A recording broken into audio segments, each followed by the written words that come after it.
Hello friends, welcome to our YouTube channel arithmetic to advance. आज के इस video में हम 8 दिसंबर 2022 के शिफ्ट फर्स्ट के मैथ्स के क्वेश्चन सोल्व करेंगे।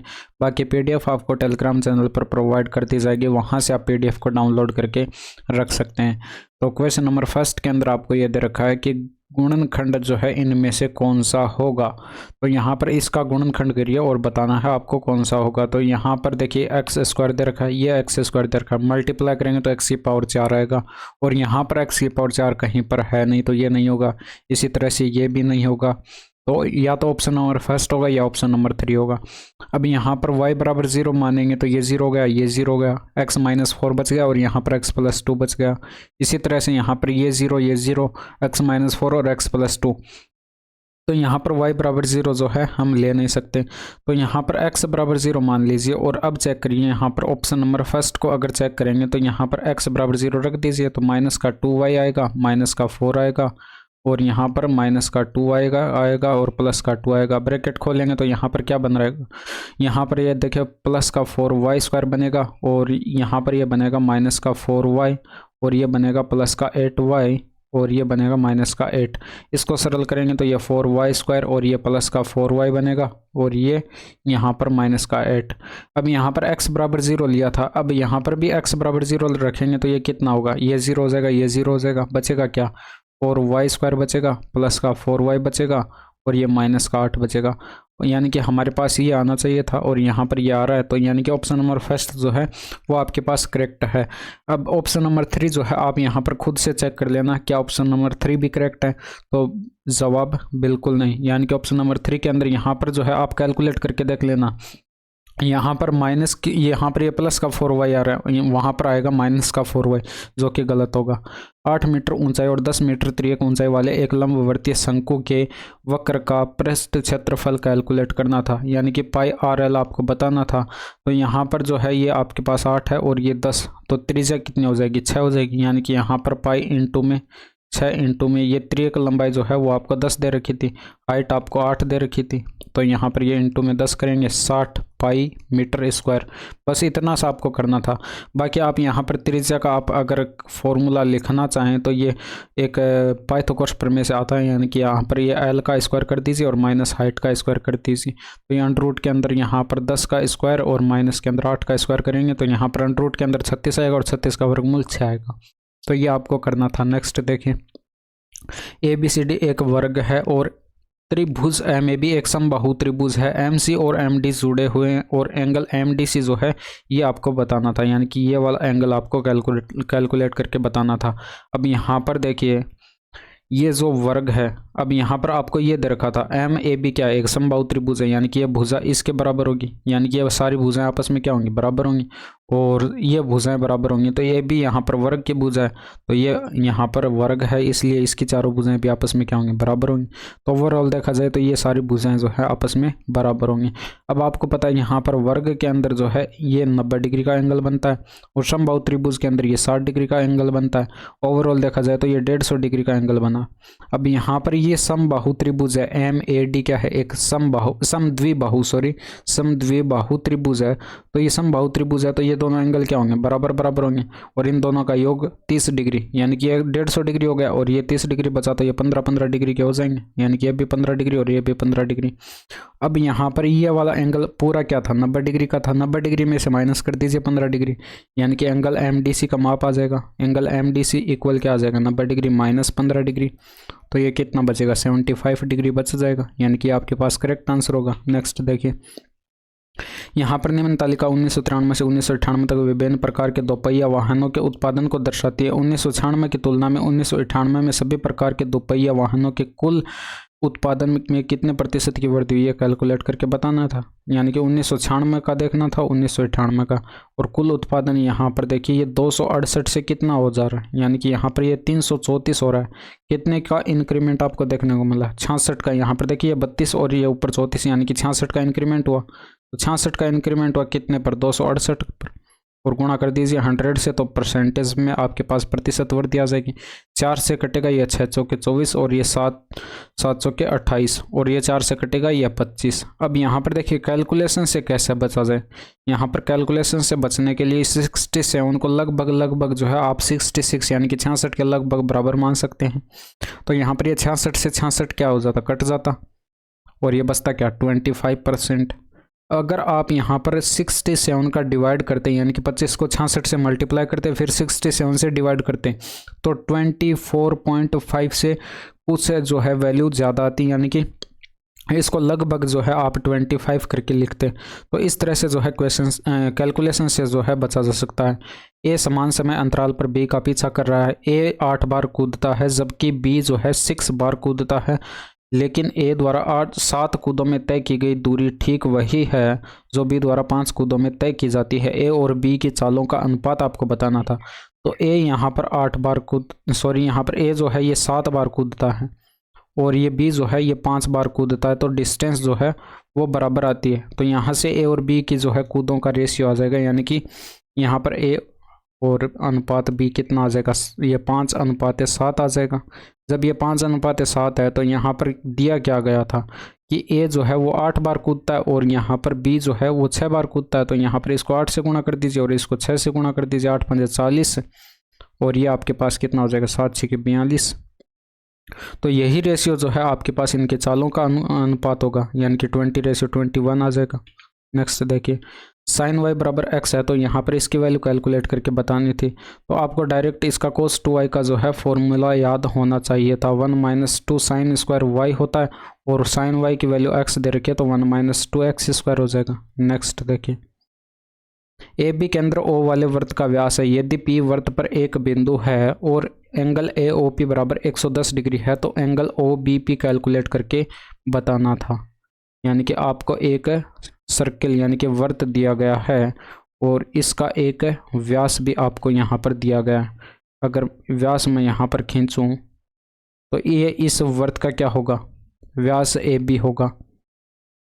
ये इस वृत्त का व्यास AB है और इस वृत्त का केंद्र मान लीजिए O है और इस वृत्त पर कोई बिंदु मान लीजिए P है। इस बिंदु P को यहाँ पर केंद्र O से मिला दीजिए, यानी कि यहाँ पर अब जो ये एंगल बन रहा है AOP ये जो एंगल बन रहा है ये आपको दे रखा है 110 डिग्री। पूछा क्या गया आपसे, यहाँ से पूछा गया है एंगल OBP जो है वो कैलकुलेट करके बताना था, यानी कि ये वाला एंगल जो है आपको यहाँ पर कैलकुलेट करके बताना था।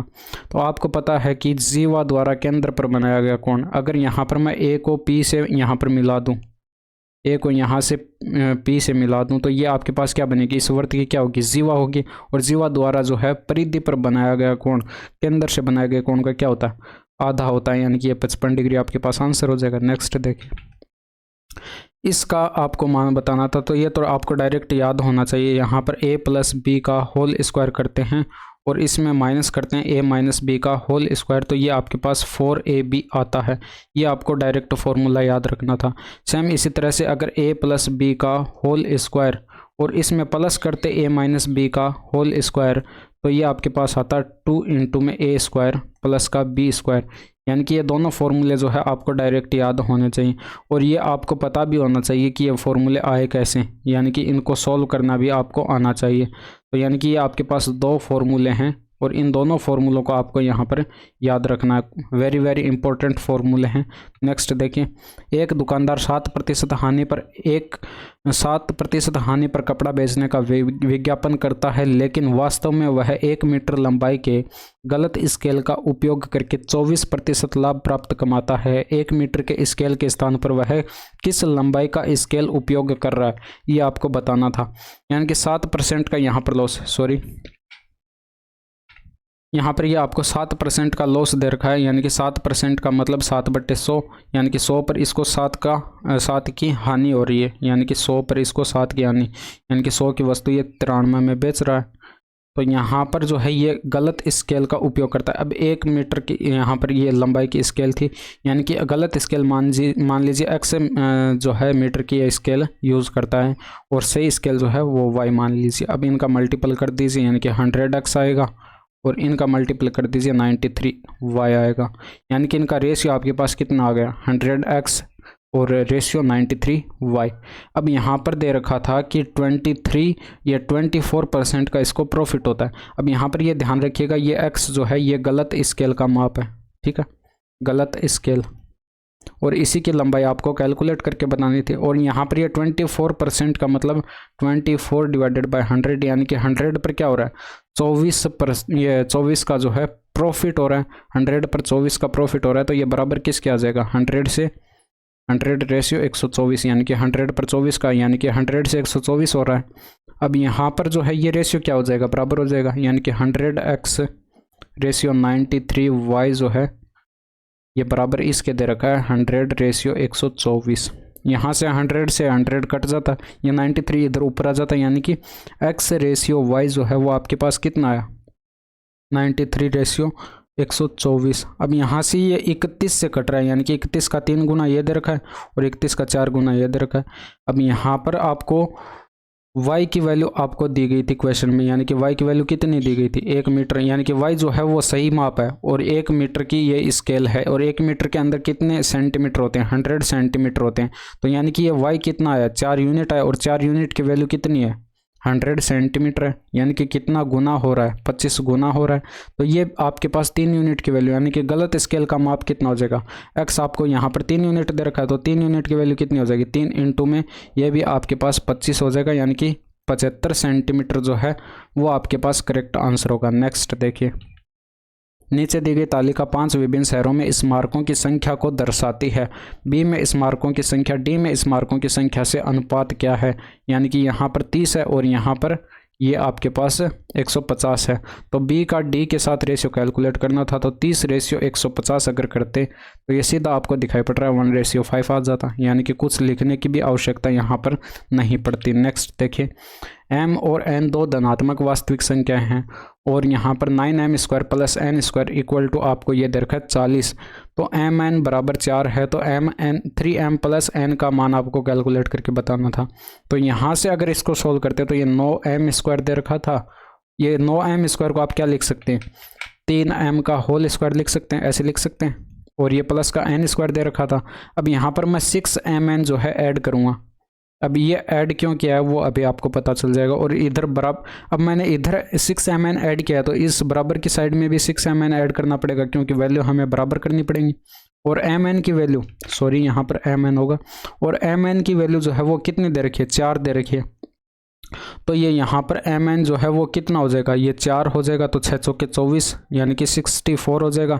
और ये इधर जो ये वैल्यू आई है ये सारी की सारी ये क्या हो जाएगी, ये हमारे पास ये 3m प्लस n का होल स्क्वायर ये वैल्यू हो जाएगी। यानी कि यहाँ से देखा जाए तो हमारे पास क्या आएगा, ये स्क्वायर हटाएंगे तो बराबर का वर्गमूल होगा, यानी कि 3m प्लस n कितना आ जाएगा √64 यानी कि 8 आ जाएगा।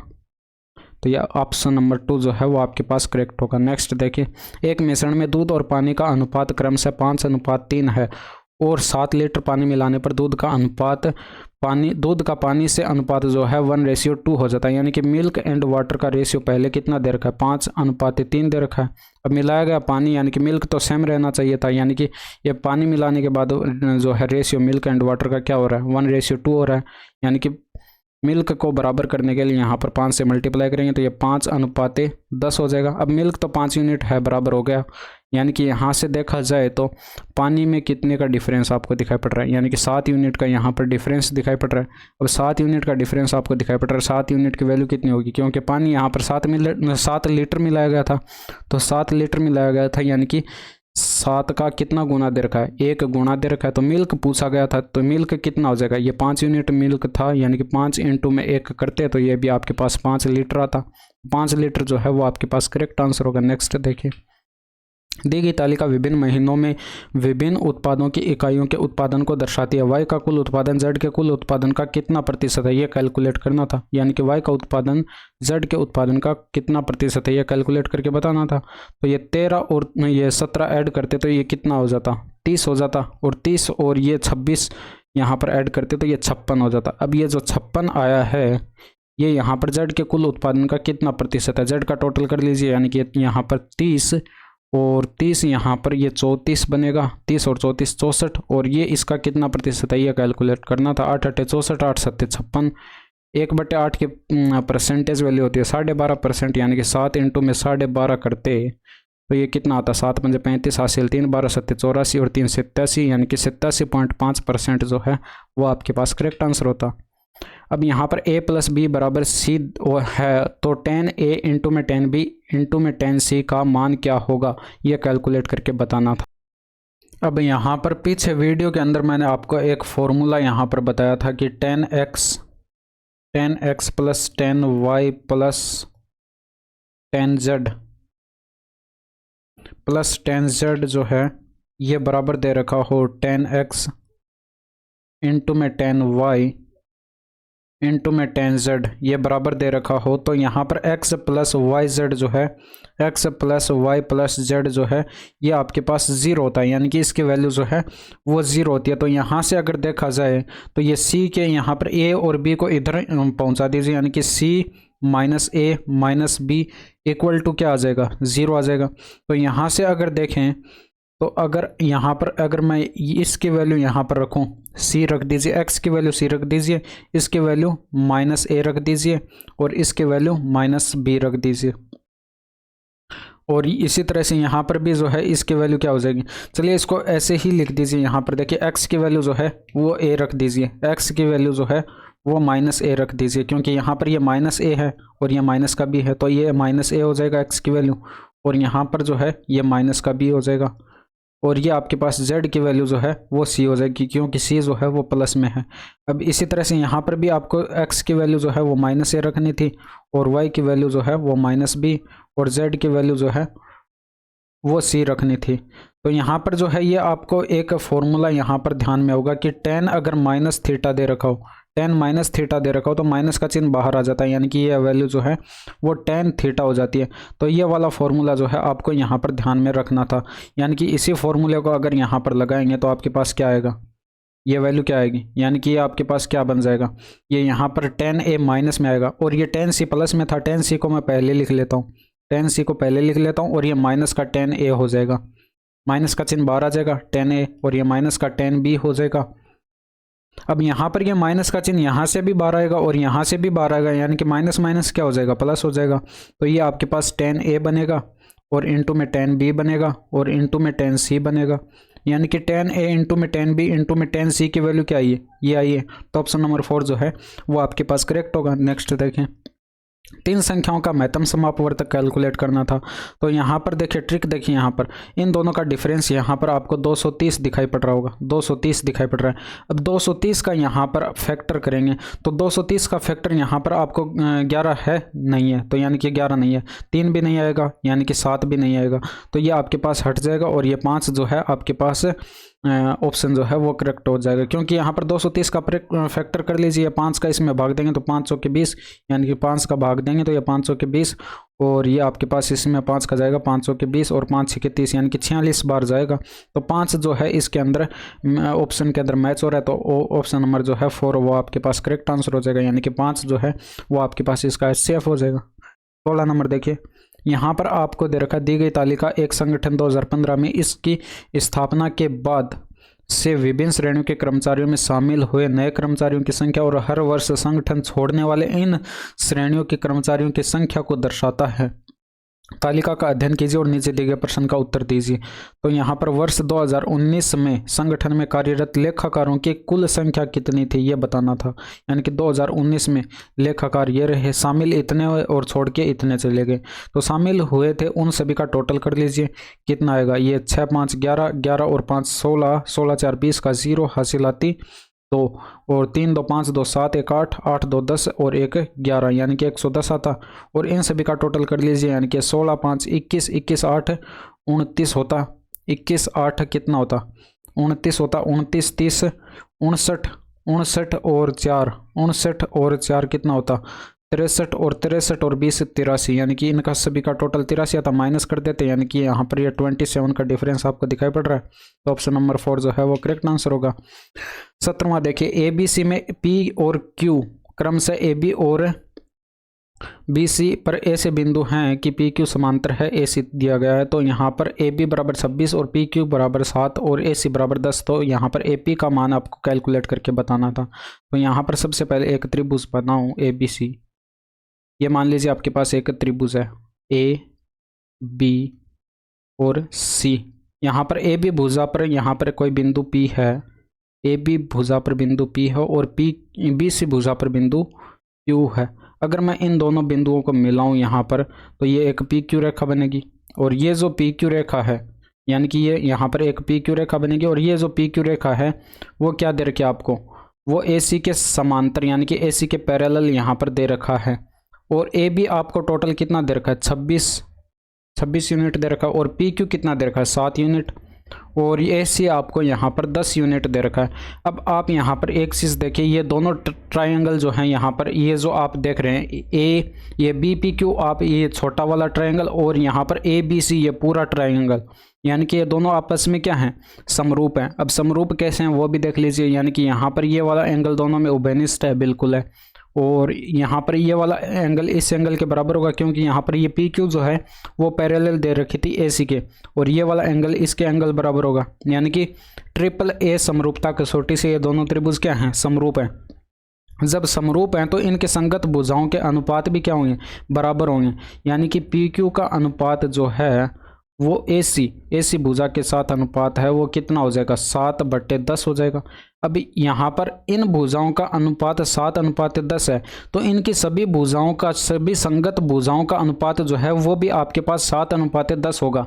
अब यहाँ पर एक चीज़ यहाँ पर देखिएगा, इनका 7/10 है, तो यहाँ पर ए बी का, यहाँ पर ये पी बी जो है इसका पूरी भुजा ए बी के साथ अनुपात, ये भी 7/10 होगा। यानी कि अगर मैं यहाँ पर पी बी का ए बी के साथ रेशियो कैलकुलेट करूं, ये पी बी भुजा ये आप देख रहे हैं और इसका पूरी भुजा ए बी के साथ कैलकुलेट करूं, तो ये भी आपके पास 7/10 आना चाहिए, यानी कि ये 7 यूनिट है। तो ये आपके पास ए बी पूरी टोटल कितनी दे रखी है, टोटल आपके पास यहाँ पर 10 यूनिट है, यानी कि ए बी 10 यूनिट है, ये ए बी कितनी है, 10 यूनिट, और यहाँ पर पी बी 7 यूनिट थे जो कि मैंने यहाँ पर लिख दिए। तो बचा कितना, यानी कि 10 में से ये 7 जाएगा, तो ये ए पी भुजा कितनी बची, ये 3 यूनिट बची। इस 3 यूनिट की वैल्यू कैलकुलेट करके बतानी थी क्योंकि ए पी का मान पूछा गया था। तो यहाँ पर देखिए 10 यूनिट की वैल्यू आपको दे रखी है 26, 10 यूनिट की वैल्यू 26 है, तो यहाँ पर 3 यूनिट की वैल्यू कितनी हो जाएगी, 10 यूनिट की वैल्यू 26 है, तो 3 यूनिट की वैल्यू कितनी हो जाएगी, यानी कि ए पी भुजा का मान कितना हो जाएगा, 3 इंटू में ये 26/10 हो जाएगा। यही तो कैलकुलेट करना था। और ये आपके पास 2 से कटेगा 5 आएगा, ये 2 से कटेगा यहाँ पर 5 आएगा, और ये 2 से कटेगा 13 दूनी 26, 13×3 39/5 आएगा, और 5 का इसमें भाग देंगे तो 7×5 35 और 8×5 40, यानी कि 7.8 जो है वो आपके पास करेक्ट आंसर होगा। नेक्स्ट देखिए, 10 आदमी एक कार्य करना शुरू करते हैं, लेकिन कुछ दिनों बाद उनमें से 4 कार्य छोड़कर चले जाते हैं। इसके परिणाम स्वरूप जो कार्य 40 दिनों में पूरा हो सकता था वह 50 दिनों में पूरा हुआ। कार्य शुरू होने के कितने दिन बाद चारों आदमी कार्य छोड़कर चले गए। देखिए क्वेश्चन की लैंग्वेज को यहाँ पर समझिए कि 10 आदमी थे, वह कार्य करना शुरू करते हैं, और मान लीजिए इन्होंने टी समय तक कार्य किया, टी समय तक कार्य किया, और टी समय के बाद जो है 4 व्यक्ति जो है कार्य को छोड़कर चले जाते हैं, 4 व्यक्ति कार्य को छोड़कर चले जाते हैं, और परिणाम स्वरूप जो कार्य हुआ, यानी कि अब कितने व्यक्ति बचे, 6 व्यक्ति बचे। अब ये 6 व्यक्ति यहाँ पर 50 दिन का पूरा समय लेंगे, यानी कि ये टोटल समय जो है इसको काम करने में कितने दिन का समय लगेगा, 50 दिन का। तो टी समय तक ये काम हो चुका था, तो 50 माइनस टी करके इससे मल्टीप्लाई कर देते हैं, यानी कि इतने दिनों तक ये 6 व्यक्ति काम करेंगे, और ये बराबर होगा टोटल वर्क के। अब यहाँ पर टोटल वर्क कितना होगा, देखिए 10 आदमी थे, वो 40 दिन में पूरा काम कर सकते थे, तो 10 इंटू में 40 ये टोटल वर्क के बराबर होगा, यानी कि ये टोटल वर्क होगा आपके पास। तो यहाँ पर जो है इसको कैलकुलेट करके टी की वैल्यू जो है वो कैलकुलेट कर सकते थे। ये 10 टी है, और यहाँ पर ये माइनस का 60 होता, 4 टी बच जाता, और ये 5 6 30 यानी कि 300 आता, इक्वल 400, यानी कि 40 की वैल्यू 100, यानी कि टी इक्वल टू 25 आ जाता, और यही आपको कैलकुलेट करना था, यानी कि 25 दिन बाद जो है वो 4 व्यक्ति कार्य छोड़कर चले गए थे। नेक्स्ट देखिए, एक निश्चित समय अवधि में एक राशि 5% वार्षिक साधारण ब्याज की दर से समय की 2 गुनी हो जाती है। यदि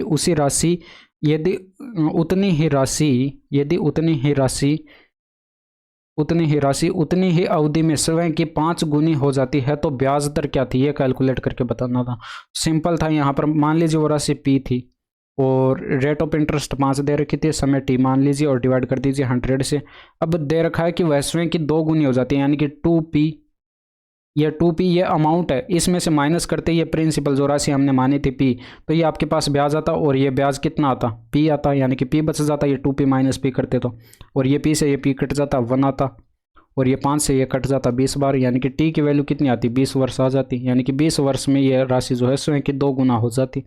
अब यहाँ पर आपको कैलकुलेट करना था, रेट ऑफ इंटरेस्ट कैलकुलेट करनी थी, और यहाँ पर राशि वही है और रेट ऑफ इंटरेस्ट कैलकुलेट करनी है, आर की वैल्यू कैलकुलेट करनी है। समय आपके पास अब 20 वर्ष आया क्योंकि समय उतना ही लेना है, और यहाँ पर बट्टे करते 100, और ये इक्वल जो है वह राशि समय की कितनी हो जाती है, अब 5 गुना हो जाती है, यानी कि 5p हो जाती है, और इसमें से माइनस करते p तो कितना बचता, 4p बचता।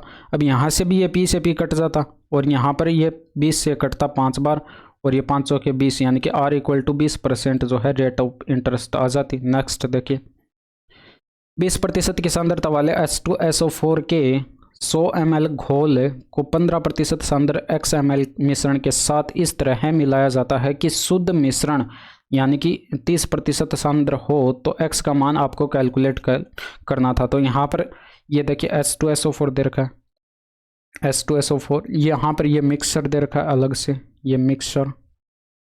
अब यहाँ पर इसकी सांद्रता आपको दे रखी है 20% और इसकी सांद्रता दे रखी है 50%, और ओवरऑल यहाँ पर देखा जाए तो शुद्ध मिश्रण का कितने सांद्रता दे रखी है 30, तो 30 हो जाती है। तो यहाँ पर एलिगेशन लगा दीजिए, यानी कि यहाँ पर इनका डिफरेंस कितना आ जाएगा 20, यहाँ पर इनका डिफरेंस 10, रेशियो कैलकुलेट करेंगे तो 2:1 आएगा।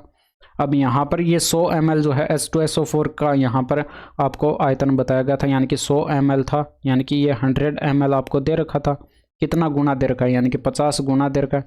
तो यहाँ पर ये मिक्सर का आपको पूछा गया था, यानी कि मिक्सर यहाँ पर ये कितना होगा, यानी कि मिक्सर एक, ये भी 1 यूनिट ना होकर 1 का 50 गुना हो जाएगा, यानी कि 50 ml जो है वो आपके पास करेक्ट आंसर होगा। नेक्स्ट देखिए, 2 उम्मीदवारों के बीच एक चुनाव में एक उम्मीदवार जिसे कुल डाले गए मतों का 76% प्राप्त होता है और 1480 मतों के बहुमत से निर्वाचित होता है, तो डाले गए मतों की कुल संख्या कितनी थी, ये आपको कैलकुलेट करके बताना था। यानी कि विनर जो था, यानी कि जीतने वाला जो था, उसने 76% वोट प्राप्त किए कुल मतों के। तो यहाँ पर लूजर जो है, हारने वाला जो है, उसने कितने प्रतिशत प्राप्त किए, यानी कि 100 का 100 में से 76% तो इसने प्राप्त कर लिया, तो बाकी कितना बचा 24% इसने प्राप्त किया होगा। दोनों का डिफरेंस अगर देखा जाए तो कितने का है, यहाँ पर दोनों के बीच का डिफरेंस अगर देखा जाए तो कितने का है, 52 का यहाँ पर डिफरेंस आपको दिखाई पड़ रहा है। और 52 की वैल्यू जो है वो क्वेश्चन में कितनी दे रखी है, यानी कि 1480 बहुमतों से वह जीत जाता है। यानी कि ये आपके पास 52 की वैल्यू ये दे रखी है, तो 100% की वैल्यू कैलकुलेट करनी थी।